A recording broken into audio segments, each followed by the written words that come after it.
ये कुंडली है।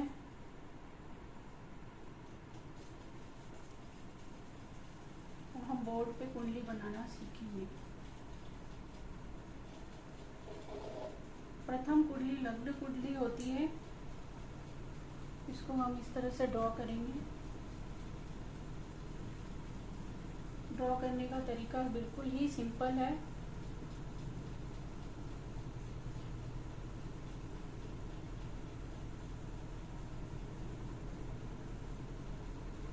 ये कुंडली है। अब इसमें 12 भाव होते हैं। ठीक है, ये होता है नंबर 1 लग्न भाव, इसको बोलते हैं लग्न भाव।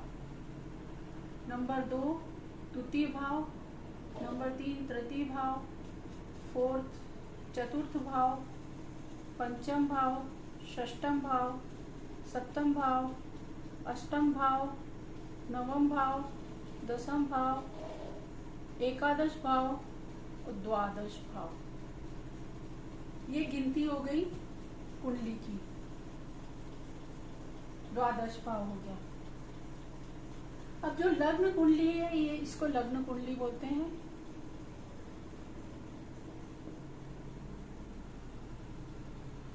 लग्न कुंडली हमारा दर्पण है।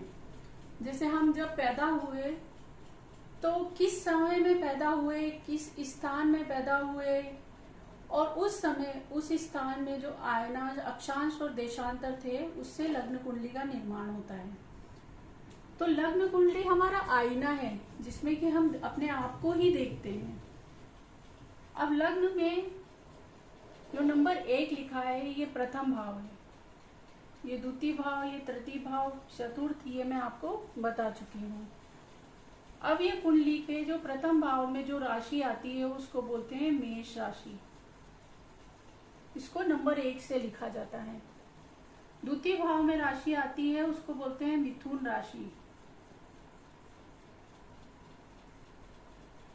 उसको 2 नंबर से लिखा जाता है। तृतीय भाव में जो राशि, सॉरी गलती है,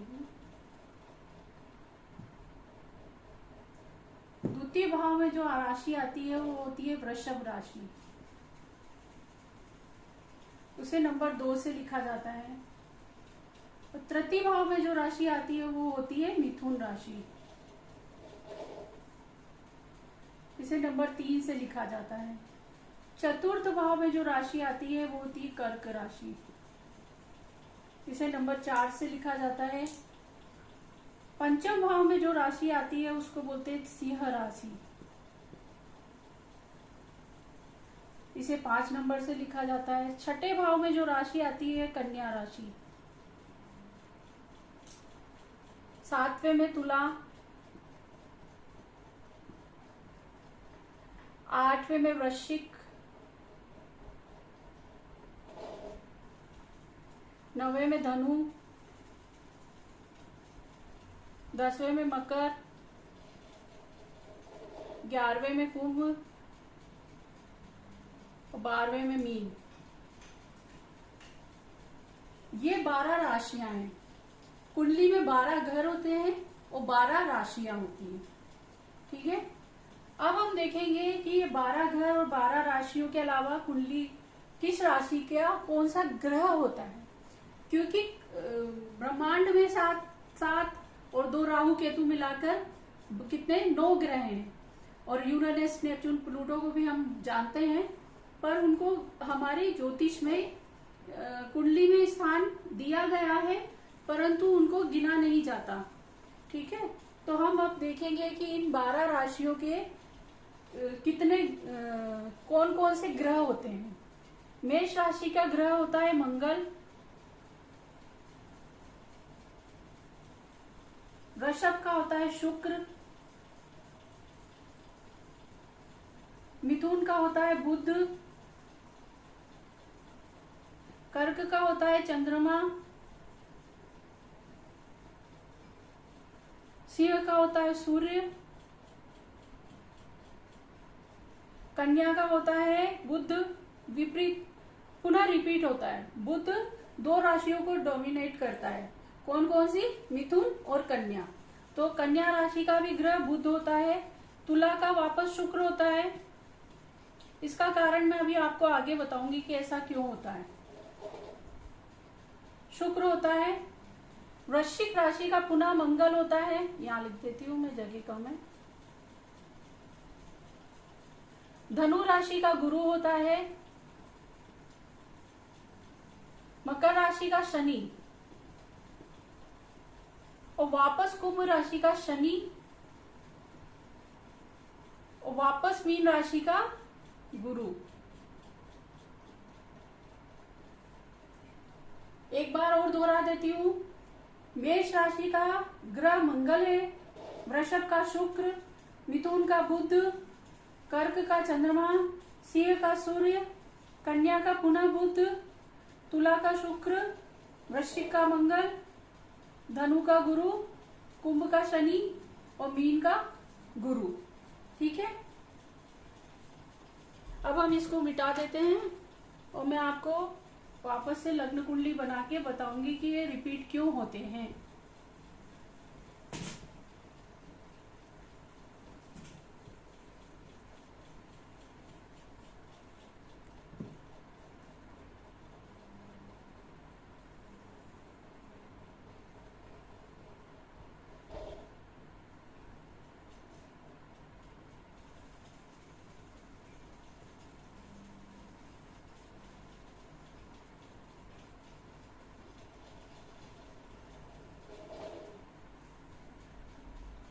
एक, दो, तीन, चार, पाँच, 6, 7, 8, 9, 10, 11, 12। मंगल, शुक्र, बुध, चंद्रमा, सूर्य, बुध, शुक्र, मंगल, गुरु, शनि। इनको आप ऐसे ही याद करेंगे, ऐसी कुंडली बनाएंगे जिस तरह से मैं बना रही हूँ, और ऐसे दोहरा दोहरा के याद करेंगे तो आपको याद हो जाएगा कि कौन सा किसका है।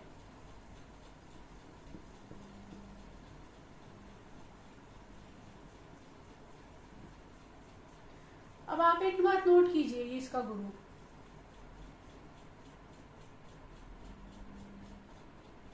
आप एक नोट कीजिए, इस कुंडली में सिर्फ 2 ग्रह ऐसे हैं जो दोहराए नहीं गए हैं। शनि भी 2 बार है, मंगल भी 2 बार है, गुरु भी 2 बार है, बुध भी 2 बार है और शुक्र भी 2 बार है।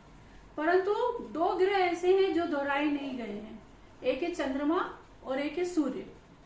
ठीक है, तो जो चंद्रमा और सूर्य होता है कुंडली का सबसे इम्पोर्टेंट ग्रह होता है। चंद्रमा और शुक्र जो ग्रह होते हैं वो कुंडली के सबसे इम्पोर्टेंट ग्रह होते हैं, जिसको कि मन और आत्मा कहा जाता है। मन और आत्मा के बिना हम मनुष्य के शरीर की कल्पना भी नहीं कर सकते हैं, इसीलिए दोनों ग्रह बहुत इम्पोर्टेंट ग्रह माने गए हैं।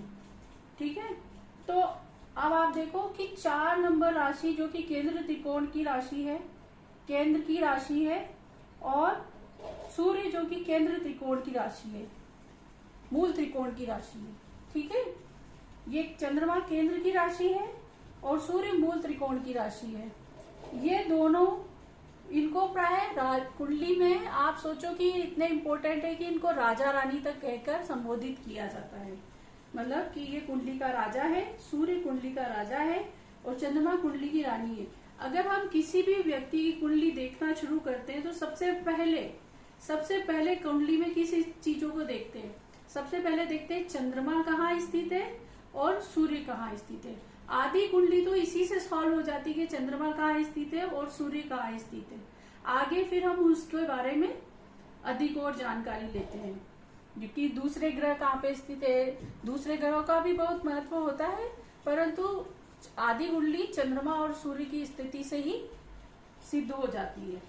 अब आप देखो कि अगर हम चंद्रमा से सीधे हाथ की तरफ जाएंगे, दाई हाथ की तरफ, दाई तरफ जाएंगे, तो आप देखो चंद्रमा फिर उसके बाद आता है बुध, बुध के बाद शुक्र, शुक्र के बाद मंगल, मंगल के बाद गुरु, गुरु के बाद शनि।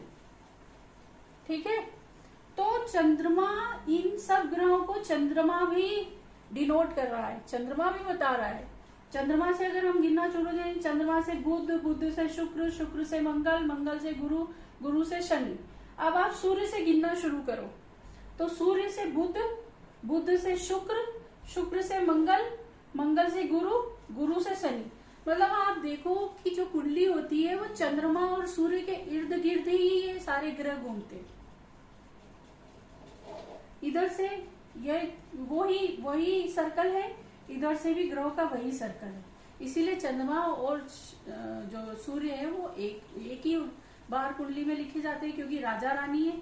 और ये जो 4 और 10 ये त्रिकोण, ये वाला अक्षांश, और 5 और 11 कुंडली का सबसे अधिक महत्वपूर्ण अक्षांश होता है, सबसे महत्वपूर्ण स्थान होते हैं।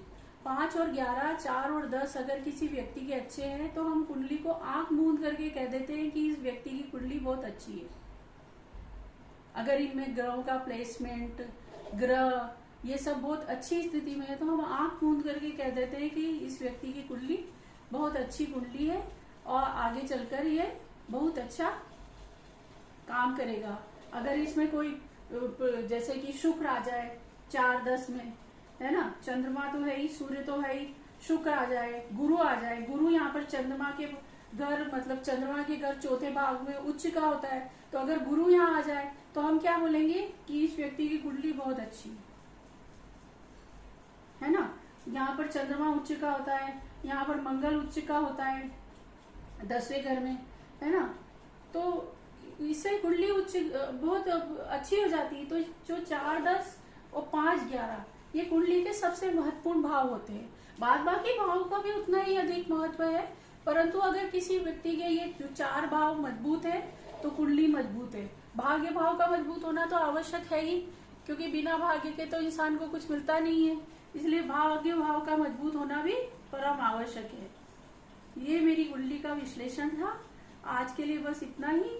अगर आपको मेरा वीडियो अच्छा लगता है और आपको लगता है कि इसमें कुछ नॉलेज आपको मिल सकती है तो कृपया शेयर कीजिए, सब्सक्राइब कीजिए और मेरे चैनल को बार बार शेयर जरूर कीजिए, सब्सक्राइब कीजिए और मुझे अप्रिशिएट करिए, मुझे आगे बढ़ाने का प्रयास कीजिए। नमस्कार।